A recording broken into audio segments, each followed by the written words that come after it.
Saludos amigas, amigos. Ustedes sintonizan Acento TV y este es su espacio favorito de entrevistas y comentarios a partir de ahora. Recuerden que nos están sintonizando en el canal 38 de Claro TV, en los canales 39 y 439 de Telecable de Tecom, en el canal 41 de Star Cable en Santiago de los Caballeros y en las páginas acentotv.do y acento.com.do. El tema de este día, a partir de ahora, un balance de la situación política nacional con énfasis precisamente en los partidos, en la justicia y en el grave problema de la corrupción. Tenemos dos invitados muy especiales.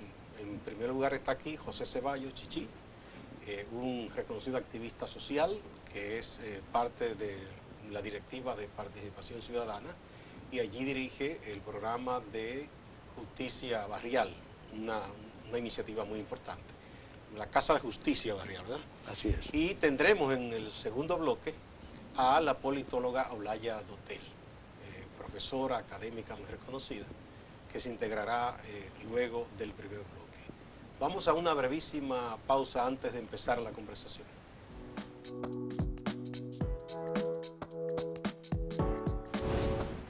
El Centro de Análisis que lleva a cabo los análisis de las declaraciones juradas de bienes de los funcionarios y que pertenece a la Pontificia Universidad Católica Madre y Maestra y lleva el nombre del sacerdote jesuita José Antonio Esquivel, acaba de hacer unas revelaciones sobre el incumplimiento de muchos funcionarios públicos en presentar, que es su obligación, pero no lo han hecho, su declaración jurada de bienes acompañada de una declaración de la Dirección General de Impuestos Internos de que ellos han cumplido con sus obligaciones tributarias. Esto es importante, muy importante, sobre todo porque tenemos un gabinete presidencial muy rico, un gabinete presidencial que además ha aumentado considerablemente su fortuna desde el momento en que asumieron las funciones públicas que desempeñan en la actualidad. La mayoría de ellos comenzaron a ejercer sus funciones en el año 2012, cuando inició la administración del presidente Danilo Medina, y la mayoría también fue ratificada luego de que Danilo Medina ganara la reelección presidencial en el año 2016 y ratificara a la mayor parte del gabinete. Acento ha hecho una investigación realizada por su periodista Samuel Tapia y graficada por el periodista Juan Camilo Cortés de Acento Portal, en donde analizan a los 27 ministros del gobierno dominicano e incluyen al presidente de la República, Danilo Medina, y a la vicepresidenta de la República, la doctora Margarita Cedeño de Fernández.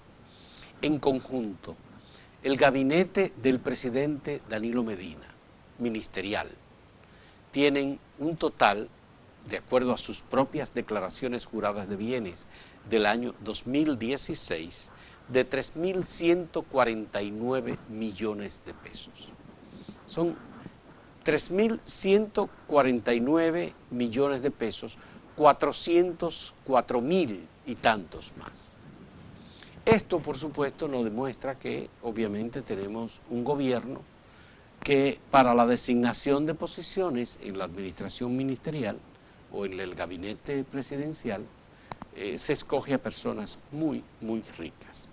Lo que nosotros y lo que Samuel Tapia ha hecho es verificar cuáles fueron las declaraciones juradas de bienes de los ministros, del presidente y de la vicepresidenta en el año 2012, cuando la mayoría de ellos inició sus funciones, y qué ocurrió después en el año 2016, cuando al ser ratificados tuvieron que hacer declaraciones juradas de bienes.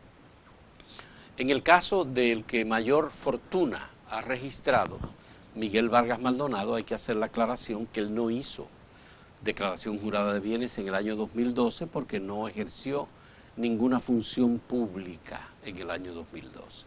Sin embargo, en el año anterior, en el año 2011, él había hecho una declaración jurada de bienes con 101 millones de pesos. pero en el año 2016 hizo una declaración jurada de bienes de 694 millones de pesos. Esto quiere decir que ha habido un aumento bastante alto, considerable, de su fortuna. Pero bueno, Miguel Vargas Maldonado inició sus funciones como ministro de Relaciones Exteriores en agosto del año 2016 y se le ha reconocido como una persona que ha tenido muchos negocios, grandes inversiones y mucha fortuna. Yo mismo recuerdo haber escuchado a José Francisco Peña Gómez en un momento hablar del secretario de Finanzas del Partido Revolucionario Dominicano, que era Miguel Vargas Maldonado, y oír a Peña Gómez decir que tenía una fortuna superior a los 4.000 millones de pesos. Es extraño que esa fortuna se haya reducido tan significativamente ahora para tener solo 694 millones de pesos. Pero no es solamente el caso de Miguel Vargas Maldonado. El ministro de Obras Públicas, Gonzalo Castillo, cuando asumió las funciones de ministro de Obras Públicas en el año 2012, declaró tener 145 millones de pesos. Pero en el año 2016 dijo tener la suma de 504 millones de pesos. Eso quiere decir que por sus actividades privadas su fortuna se incrementó en más de 400, cerca de 400 millones de pesos, nada más que entre el año 2012 y el año 2016. El ministro administrativo de la presidencia, José Ramón Peralta, que en el 2012 dijo tener una fortuna de 145 millones de pesos, en el año 2016 esa fortuna está más que duplicada, casi duplicada, con 269 millones de pesos. O Ángel Esteves, que es ministro de Agricultura, no comenzó como ministro de Agricultura en el año 2012, pero declaró 137 millones de pesos y en el 2016 declaró 171 millones de pesos. O Donald Guerrero, que nunca ejerció función pública, aunque fue una persona muy cercana al presidente Danilo Medina, fue responsable de la parte financiera de la campaña del presidente Danilo Medina, cuando fue designado como ministro de Hacienda en el año 2016, es el único momento donde ha hecho declaración jurada de bienes, declaró 768 millones de pesos. O el procurador Jean Alain Rodríguez, que en el año 2012, como director del CIRD, declaró una fortuna de 225 millones de pesos y luego en el 2016, cuando fue designado Procurador General de la República, declaró solo una fortuna de 224 millones de pesos. Es decir, que en el periodo se le redujo en 1 millón de pesos. Obvio, el gobierno dominicano es un gobierno de multimillonarios. El presidente Danilo Medina ha tenido la suerte de reunir en su gabinete a personas que tienen muchísimo, pero muchísimo más dinero que el propio presidente de la República. Por supuesto, Danilo Medina apenas declaró un patrimonio de 21 millones de pesos. Y eso es un elemento que habrá que constatar posteriormente cuando él haga su declaración jurada de bienes al final del periodo para el que ha sido electo, y como también con los demás funcionarios públicos, ministros que han declarado fortuna, habría que ver cómo se ha incrementado esta fortuna de estos ministros, que por supuesto al momento de asumir un ministerio lo que tienen que hacer es dejar sus empresas para que otros las administren, no tener ningún tipo de relación con el Estado, ni suplir nada al Estado, y desentenderse absolutamente de manejar sus negocios para manejar la función pública o el ministerio que se le ha encargado. Interesante saber que tenemos un ministerio tan rico. Muchas gracias, siga con nosotros, con A Partir de Ahora y con Acento TV.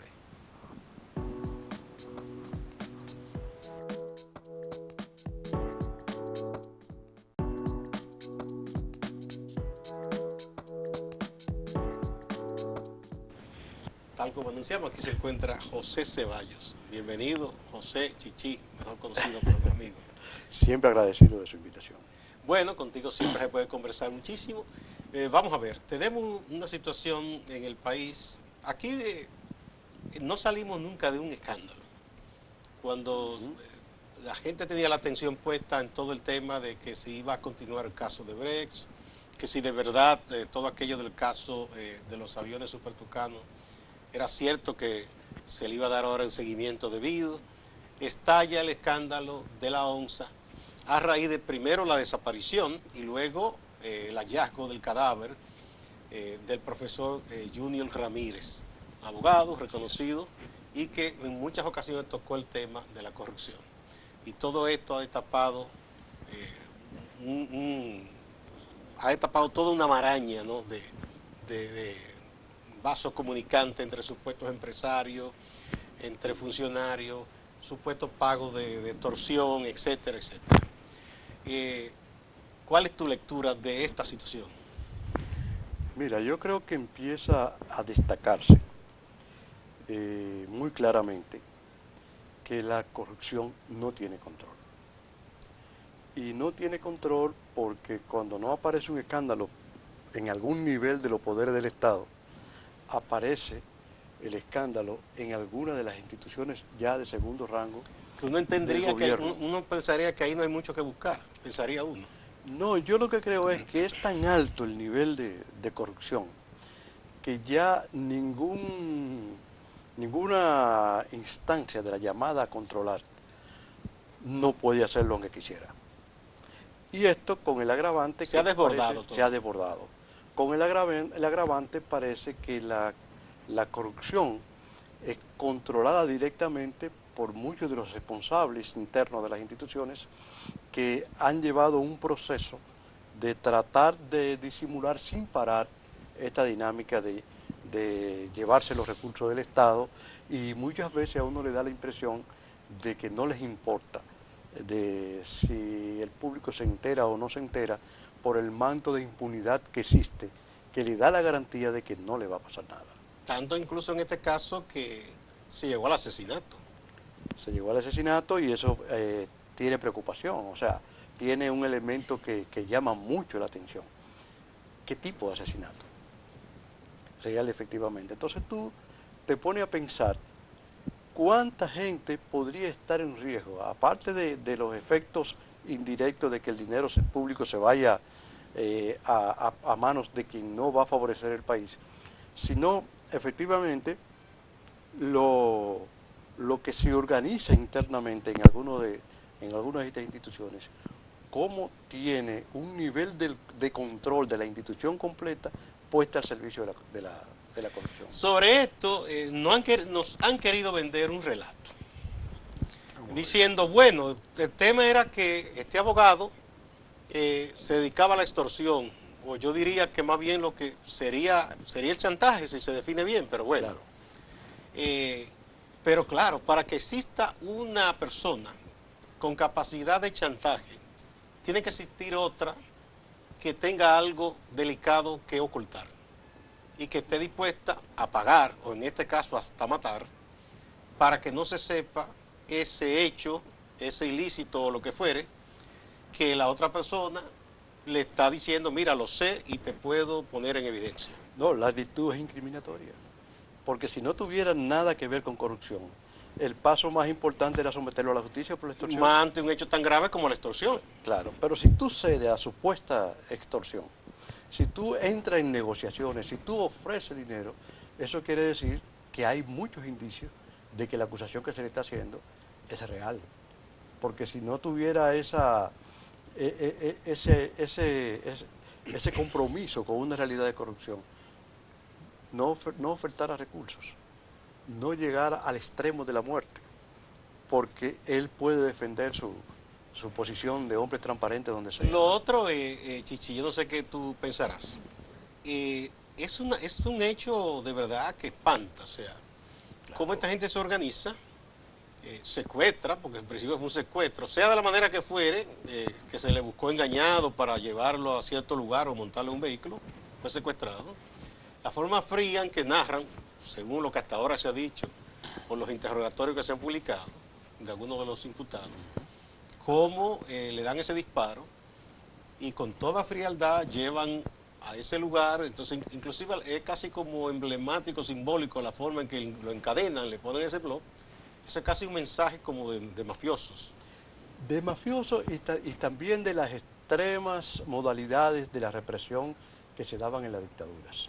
Es un mensaje que Es se un te envía. mensaje. Como que Entonces, dice, quien se atreve a hablar de eso le puede ocurrir. Claro, yo no sé si tú recuerdas dónde Somoza en Nicaragua tiraba a los políticos opositores, que era en un volcán. Sí. Aquí se comentó muchas veces que Trujillo tiraba muchísima gente aquí en el malecón, Sí, sí. en un lugar donde habían tiburones que se encargaban de O desaparecerlo. que decían que en una de las prisiones tenían serpientes, cocodrilos, que Exactamente. lanzaban a la gente desnuda ahí para que inclusive enloqueciera. Y en América Latina aparecen muchas historias de este tipo. Ahora, lo que sí está evidenciando es la radicalización de la violencia, de la maldad, sobre el ser humano sin importar el caso. Por ejemplo, ahí está el caso de San Pedro de Macorís, donde que se habla de Que son otras causas. Exacto, se habla de otras causas, de otros actores, no involucra aparentemente ningún nivel de corrupción a nivel de Estado, pero el método es el mismo. Sí. El método es el mismo. Entonces eso tiene que llamarnos la atención, porque el que quiere ocultar esos niveles de corrupción es capaz de llegar a cualquier extremo. A cualquier extremo. Y además sentirse con tal nivel de protección e impunidad que sentirse seguro de que no le va a pasar nada. Eso quizás sea lo más preocupante de todo. Y la conversación que apareció en el famoso maquito del celular habla claro, esto va bien, no te preocupes, está perfecto, si seguimos con así, una frialdad extraordinaria. Total. Bueno, eso también representa un reto muy grande para el Ministerio Público y la Justicia, y yo diría que para el gobierno en general, porque parece que las cosas se están yendo de control, se le están yendo de la mano a alguien.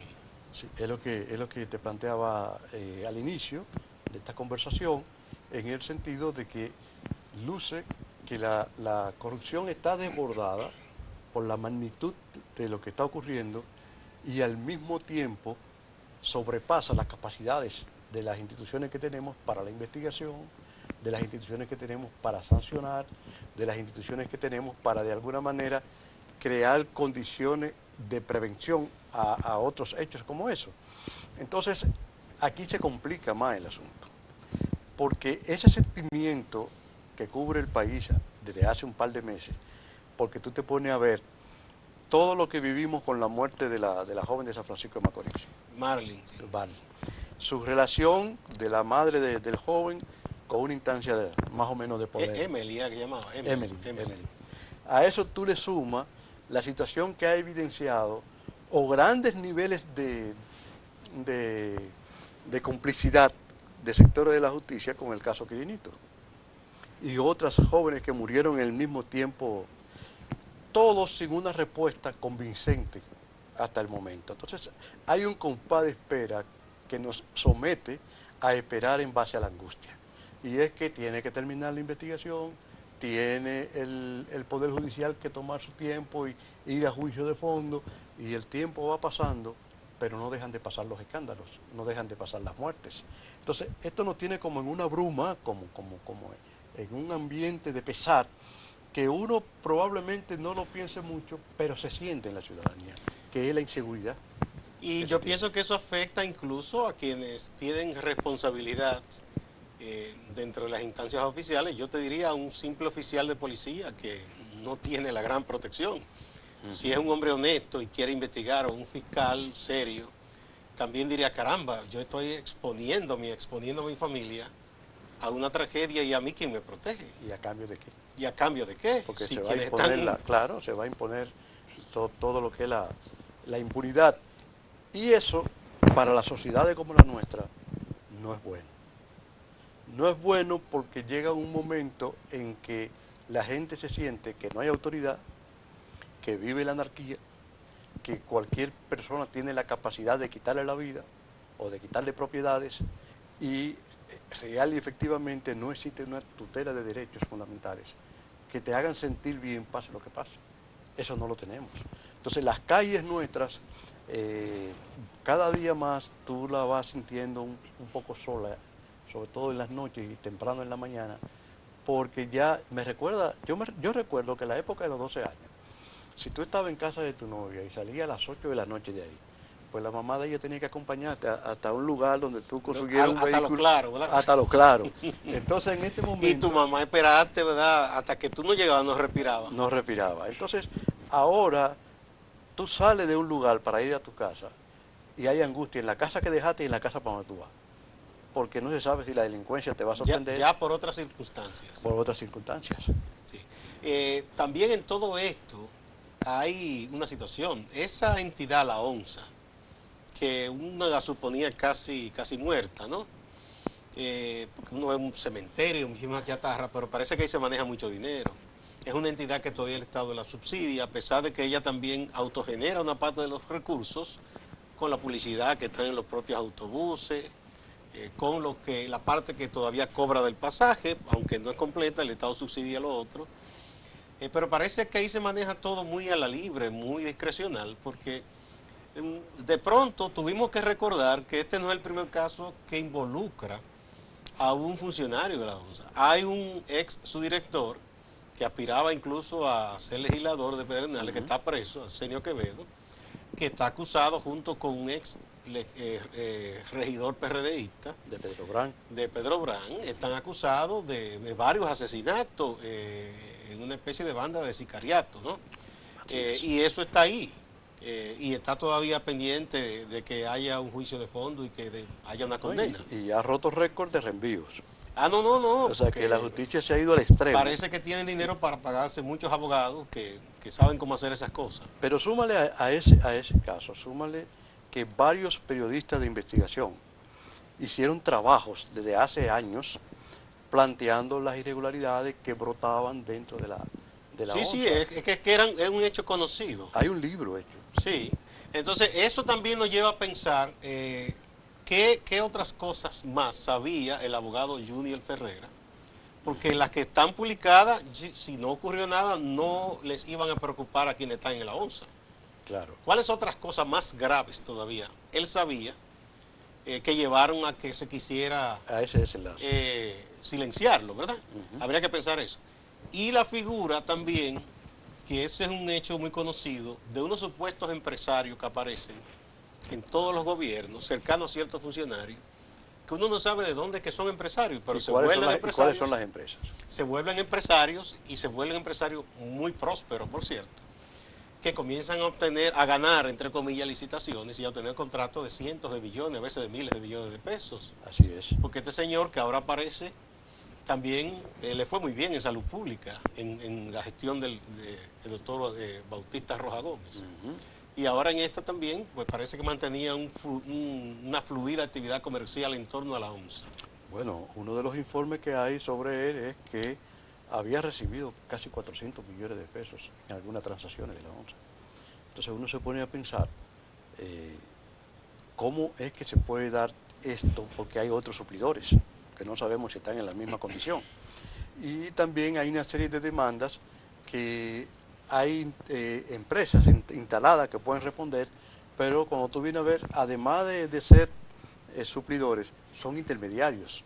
Entonces controlan todo el movimiento económico de esas compañías y el arte, la magia, no sabemos de dónde sale, ¿no? ¿Y dónde estuvo todo ese tiempo compras y contrataciones del Estado? Porque bueno, es una entidad que uno entendía que operaba mejor, con más eficiencia. Eso es lo que hace pensar que estamos viviendo sobre la base de un sistema organizado para la corrupción, que implica no solamente al que esté en la cabeza de una institución, sino que implica ya un equipo X de supuestos empresarios, un equipo X que hace pensar ahora cuántas instituciones nuestras tienen gente como asistente que tampoco han dicho qué tipo de asistencia era que hacía este señor. O sea, porque cuando dice, este es mi asistente, o es administrativo, o tiene que ver con planificación, o qué sé yo, tiene que ver con el desarrollo de la empresa.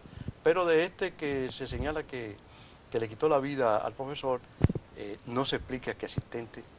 No se dice en qué consistía su labor. Su labor, exactamente, en qué consistía no se dice. Y por la forma en que le quitó la vida al abogado, esto quiere decir que uno se pregunta, ¿cuántas otras instituciones tienen en su oficina con salarios superiores inclusive a lo de los médicos que están en huelga, cuya función es fundamentalmente una acción que tiene que ver con el sicariato. ¿Y por qué una institución tiene que tener ese tipo de gente colocado en los niveles de jerarquía? Más alto. Alto, de jerarquía. Entonces, aquí hay preguntas que brotan por todas partes alrededor de esto. Sin embargo, eso parece que es una realidad que camina sola. Porque tú te pones a ver los partidos políticos, sea el que está en el Estado y los que están en la oposición, y su problema fundamentalmente parece ser si las primarias van a ser cerradas o van a ser abiertas. La delincuencia creciendo, la corrupción desbordando todos los niveles de control, el presidente alrededor de esos casos en un gran silencio y todos los partidos, todos concentrados, con una realidad tan fuerte como la que estamos viviendo, en aspectos que no es que dejen de tener importancia, pero son aspectos que deberían estar en términos de la atención que ameritan por debajo de si la primaria será cerrada o abierta. Así es. Bueno, vamos con tu permiso a una primera pausa.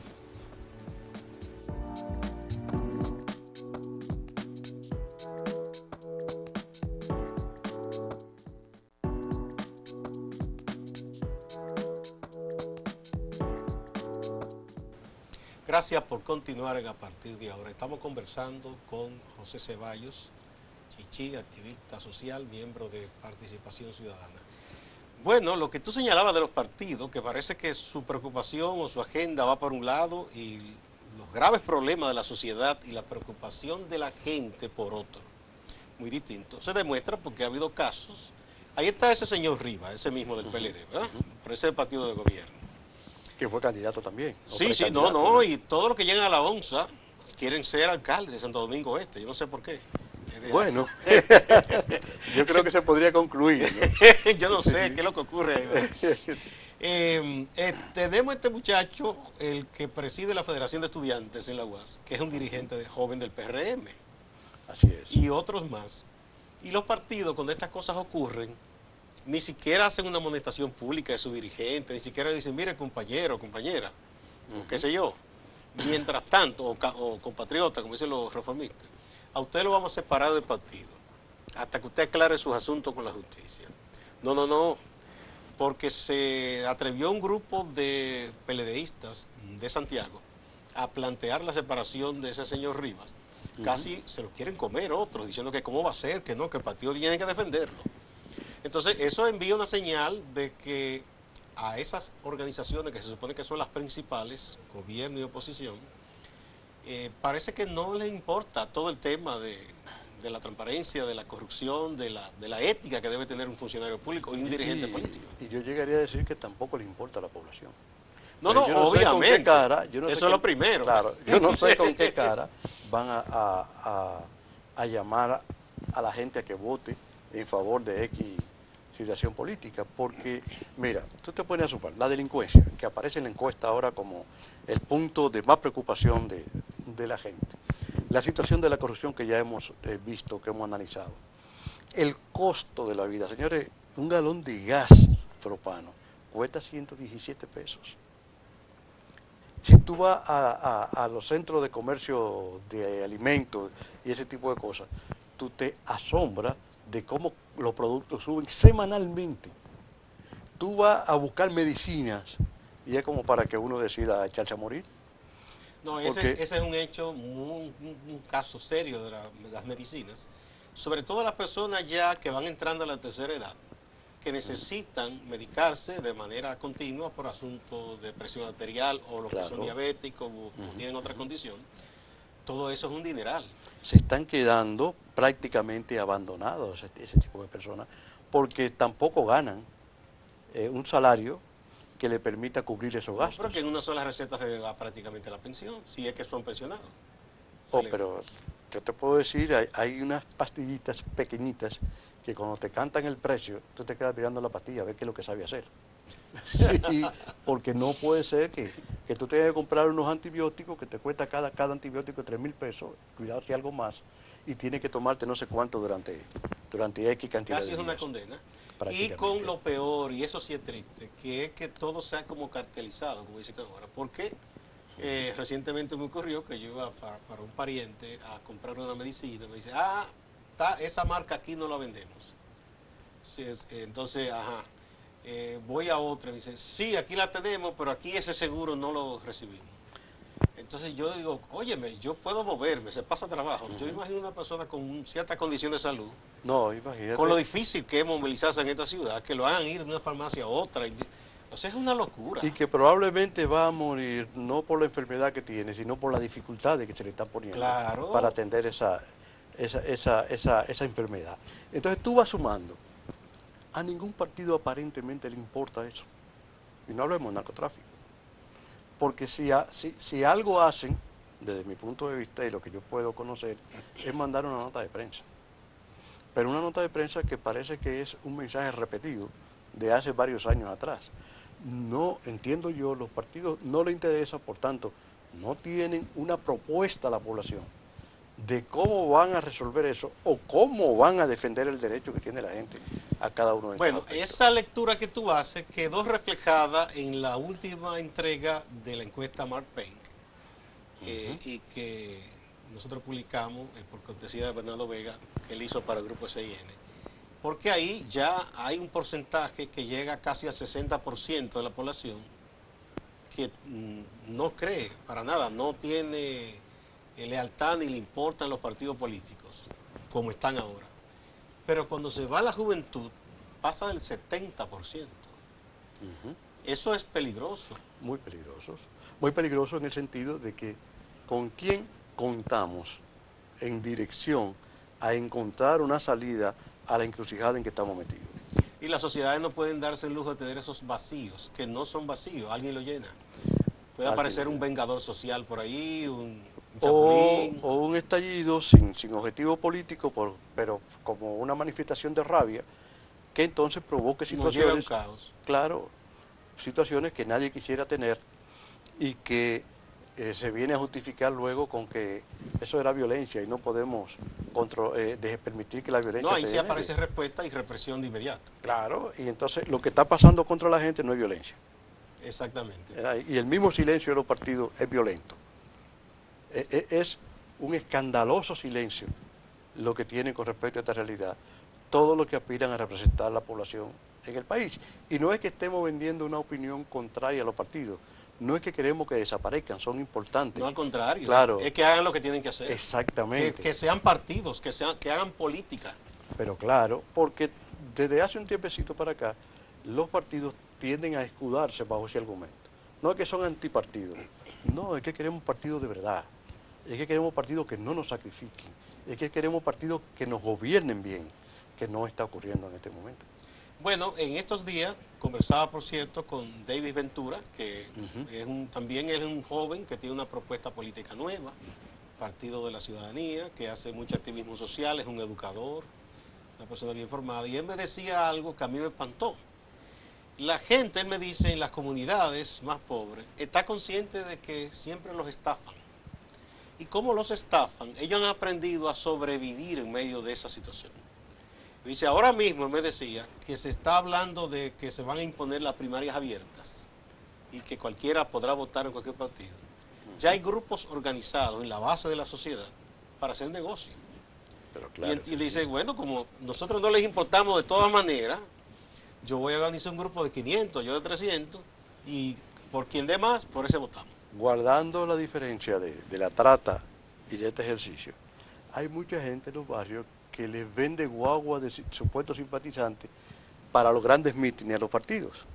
Entonces, cobran un dineral por llevar 3, 4, 5 guaguas para que hagan presencia. Eso es en los mítines, pero en este caso ya sería para participar en las primarias.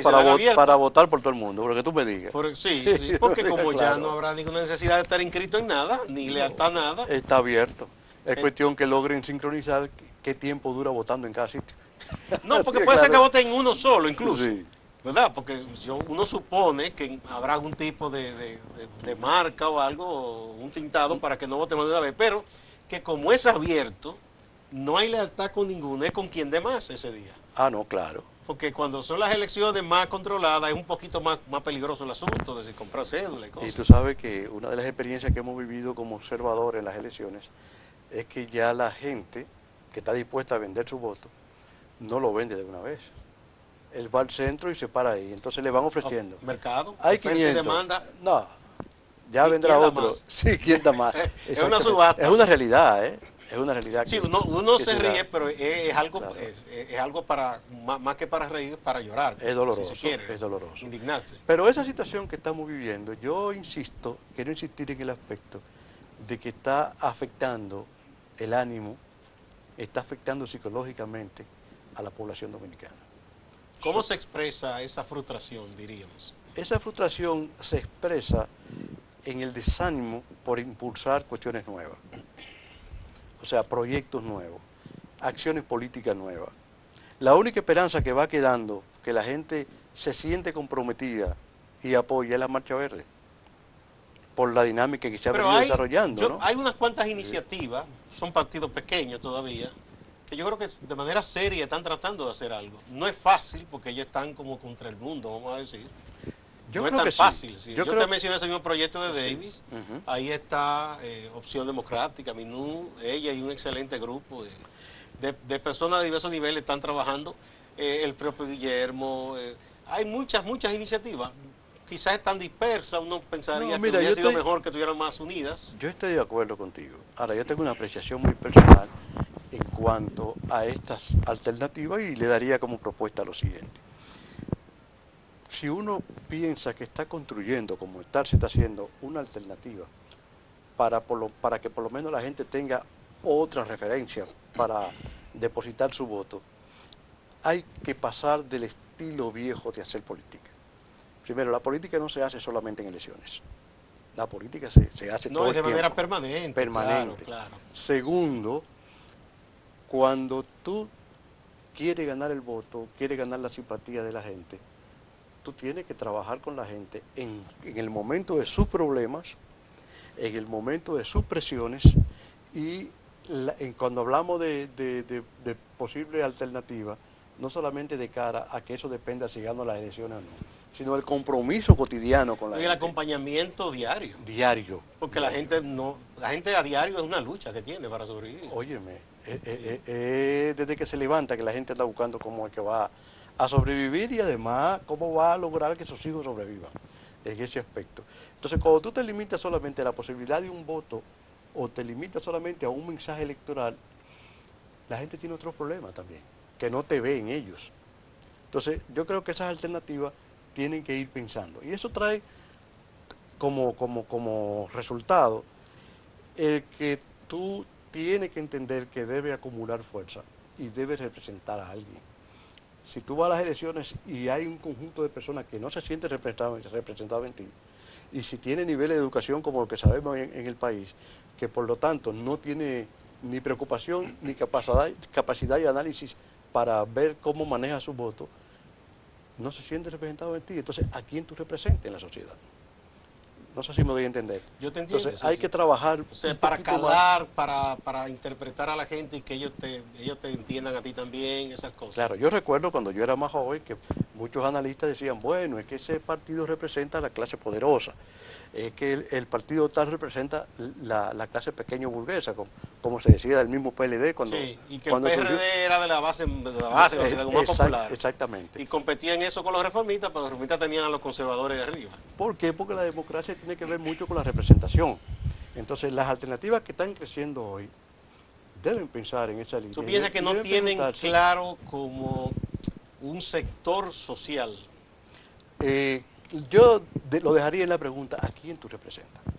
Deben buscar eso. Deben buscar un espacio, un sector. ¿Cómo hacerlo? Eso nace de la práctica que planteábamos hace un momentito, en cuanto en la cotidianidad la gente entiende que tú estás trabajando por él. Entonces tú empiezas a generar simpatía. Vuelvo a la Marcha Verde.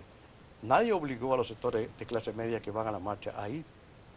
Los sectores populares que se han ido integrando tampoco han sido traídos porque le ofrezcan X recursos para venir. Tú te encuentras ahí con una cantidad de jóvenes impresionante. Que pero también incluso doñitas, ya ancianas, gente que tiene dificultades móviles están ahí. Entonces, ¿qué es lo que lo mueve? Hay un elemento que lo mueve, que es la impunidad y la corrupción. y se siente representado con esa lucha, y por eso va. Ahora, si tú como partido, hablando ya de votos, la gente nunca te ve representando sus derechos y sus intereses, pues va a ser muy difícil que pueda avanzar. Bueno, hay una experiencia interesante que se dio en el caso de Bolivia. Uno puede tener diferencia o señalar asuntos críticos claro, de Evo Morales, pero él se atrevió a reivindicar a los cocaleros, cuando mucha gente, o por ignorancia, o mala fe, o mala propaganda, quería identificar a un cultivador de hoja de coca con un narcotraficante, que no es lo mismo. La coca es un producto tradicional de esa región que se usa para muchísimas cosas, incluyendo hasta para un refresco. la hipertensión. Incluyendo un refresco que hasta muy sabroso es, claro, y no tiene nada que ver con la droga, que la droga no la extrajeron ahí, sino en el laboratorio europeo y después la comercializaron en Estados Unidos. Ese es el mejor ejemplo que tú has Y él puesto se atrevió a decir a esta gente, yo los represento, o quiero representarlo, y se identificó con ellos. No solamente eso, sino cuando la grande batalla por el agua en Bolivia, Exacto, que eso él fue el caso de estaba la ahí y revolución. no era candidato siquiera. No, no. Cuando se dan las grandes luchas por la tierra de los indígenas, que es otro aspecto que le atendió, él y su grupo estaban ahí. Entonces ya se establece un nivel de compromiso con esos sectores que, como él está vinculado a una opción partidaria, empieza a verlo como un representante. Aquí, si se quiere, guardando la distancia y la diferencia, el liderazgo que logró acumular el doctor Peña Gómez, siendo un joven desconocido, de origen humilde, fue porque en grandes batallas por la libertad, cuando don Juan incluso no estaba aquí, él asumió ese compromiso. De hecho, hizo pacto con los grupos de izquierda que tenían que refugiarse en algún lugar. Pero claro, además, la democracia representativa es de representación. Entonces, es un buen ejercicio. Yo creo que hay que tener esperanza en que algunos de estos grupos, o la articulación entre ellos, porque esa es otra dificultad.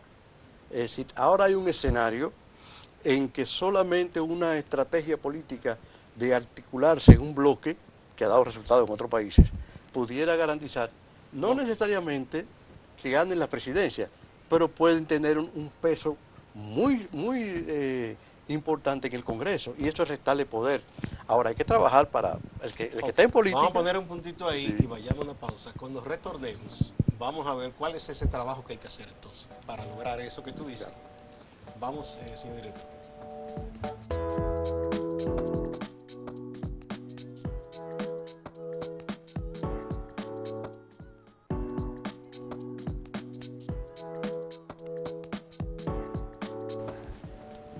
Muchas gracias por continuar a partir de ahora. Estamos hablando con José Ceballos Chichi sobre la situación en general del país, pero haciendo énfasis en el aspecto político.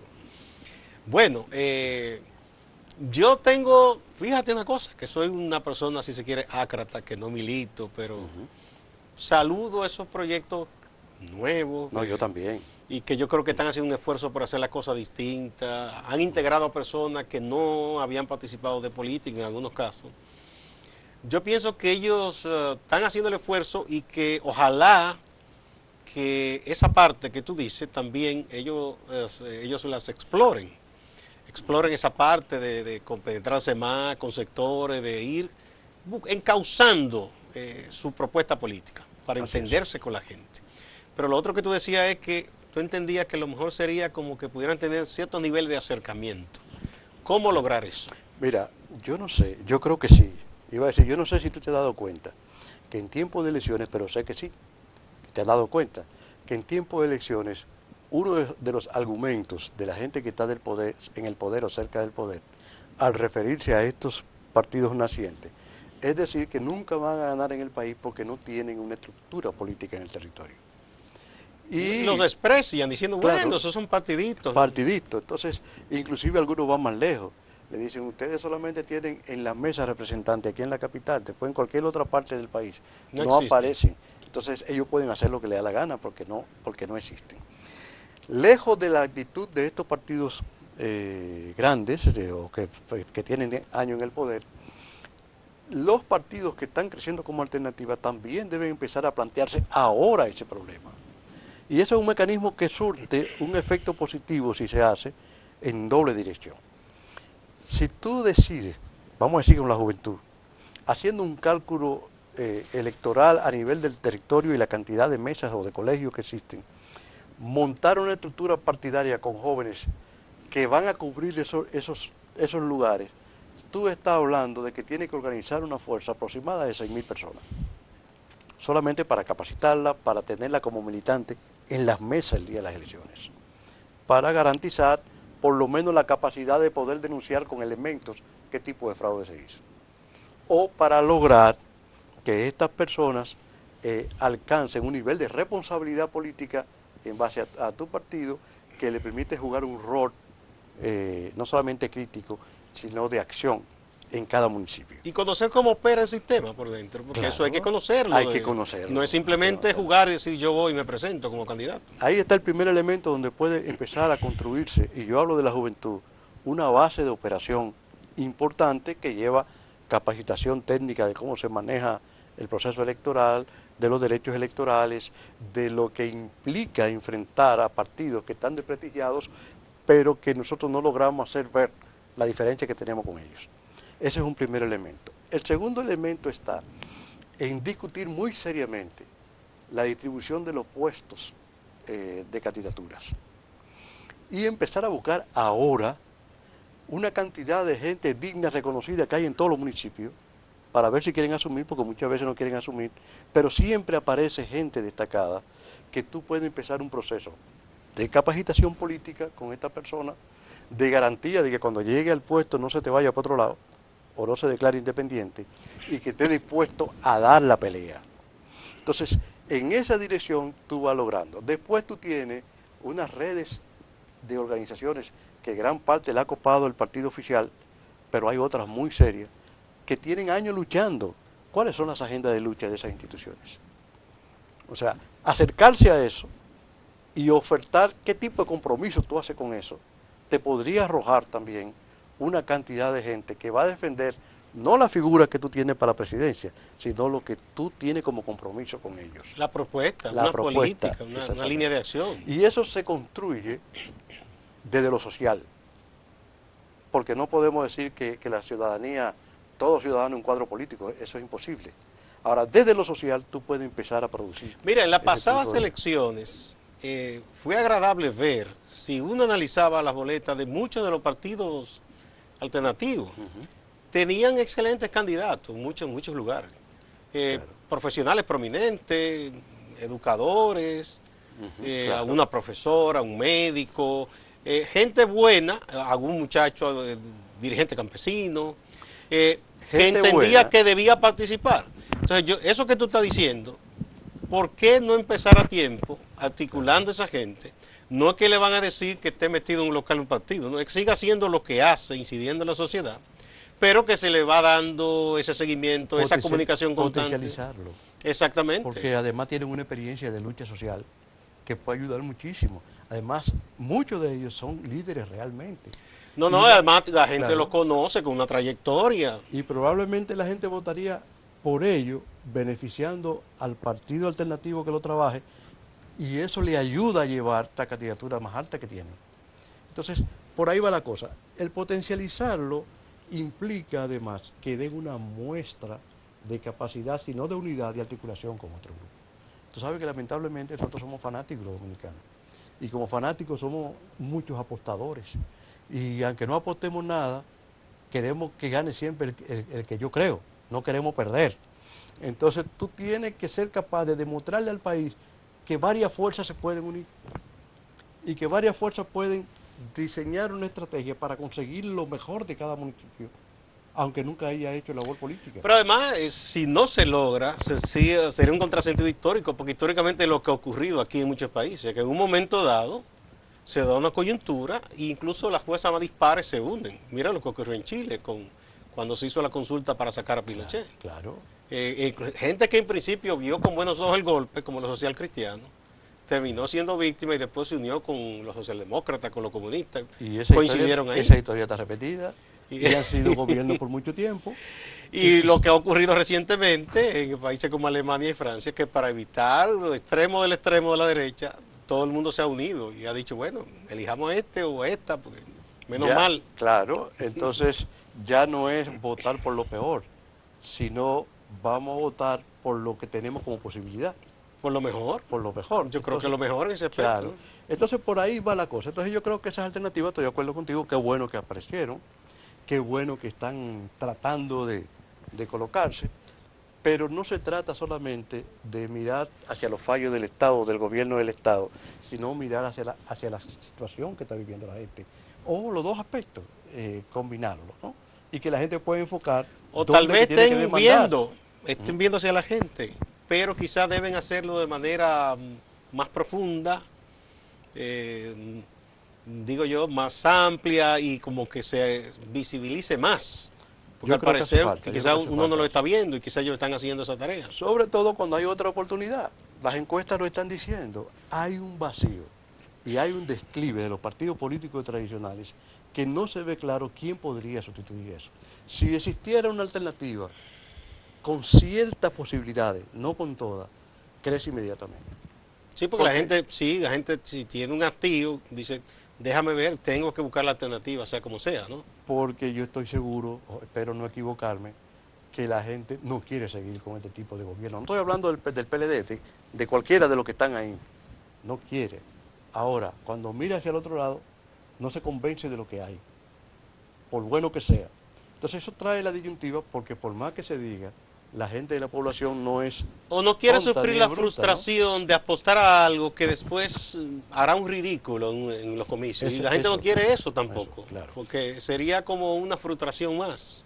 Así es. Yo creo que estamos viviendo una coyuntura que si le ponemos atención y disponemos lo mejor de nuestro pensamiento, se puede lograr bastante. Aunque sea, nada es de la noche a la mañana, nada es, como diríamos, algo seguro, porque la mayor parte de los países nuestros, exceptuando algunos, tú no llegas a un gobierno al otro día de que tú te declaraste partido. No, Eso no es posible. eso es muy un difícil. proceso. Sí. Entonces yo creo que hay tareas también, hay como escalones que hay que ir pensando. Una buena estrategia para alcanzar una buena representación municipal en los ayuntamientos. Una estrategia que coordinada con eso permita tener una presencia fuerte en el Congreso. Que por cierto, esa instancia, que es muy importante, porque es la que está más directamente vinculada con la gente, los cabildos, necesitan de mucho adesentamiento, de mucha transparencia, y ocurren Bueno, muchas cosas. Muchas cosas. No es posible las cosas que están. Nosotros publicamos una historia de Santo Domingo Este, por ejemplo, en donde los regidores se dan una vida de lujo. Hay más secretarias que regidores al servicio de ellos. Yo no sé para qué se necesitan más de una para cada uno. Bueno.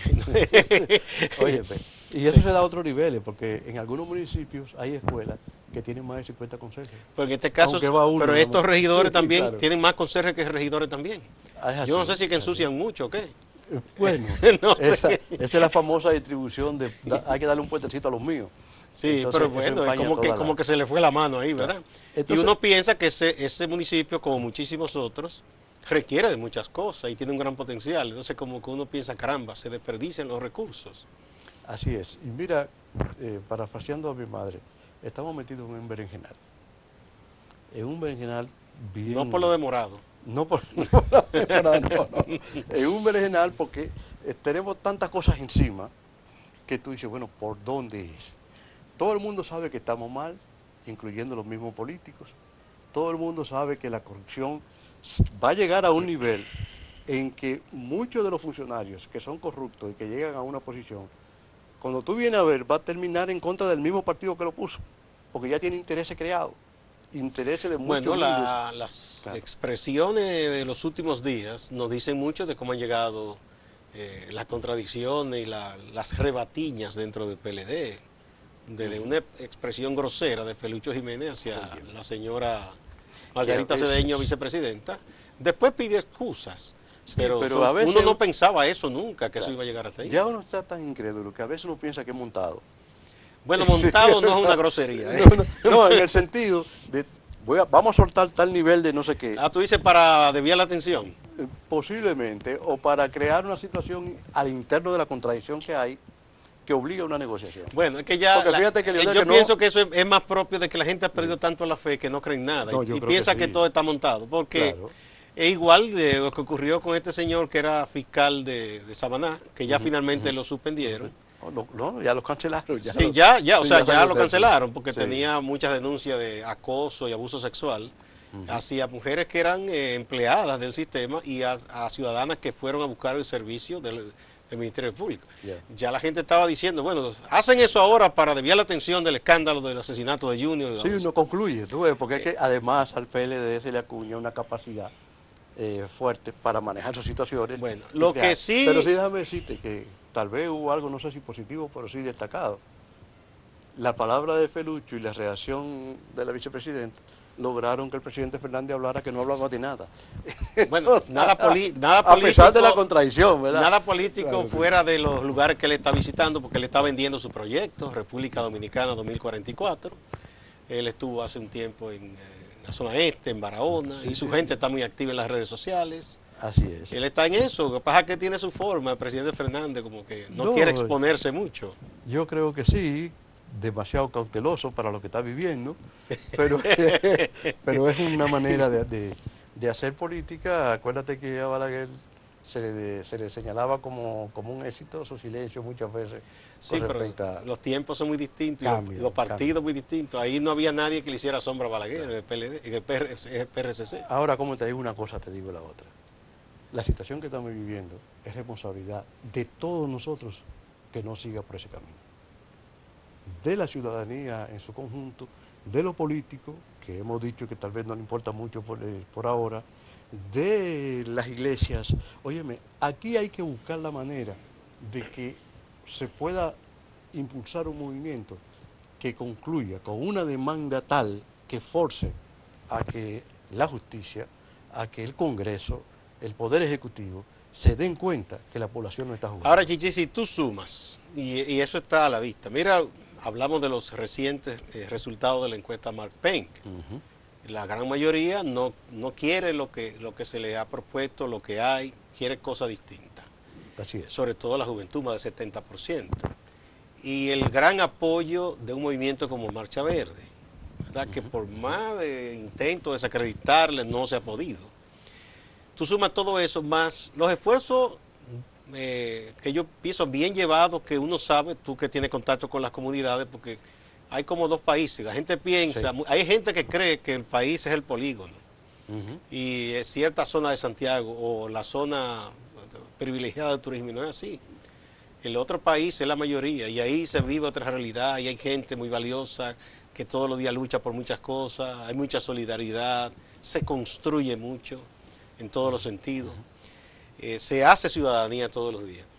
Como que todos los elementos están dados, todas las piezas del engranaje, pero no ha surgido un elemento cohesionador que haga que esas partes se unan, ¿verdad? Y Bueno, esa maquinaria se engrasa y echa a andar. Yo creo que parte del proceso. A veces los procesos van a una velocidad que no es la que nosotros queremos. Aunque uno se desespere. Aunque uno se desespere. Así es. Porque, fíjate, recuerda que en enero del 2017, el año en que estamos, nadie hablaba de una respuesta masiva contra la corrupción. Es más, nadie creía que se iba a lograr. Por la dispersión, porque todo el mundo teníamos el consenso de que la gente no quiere moverse para nada. Pues mira lo que ocurrió.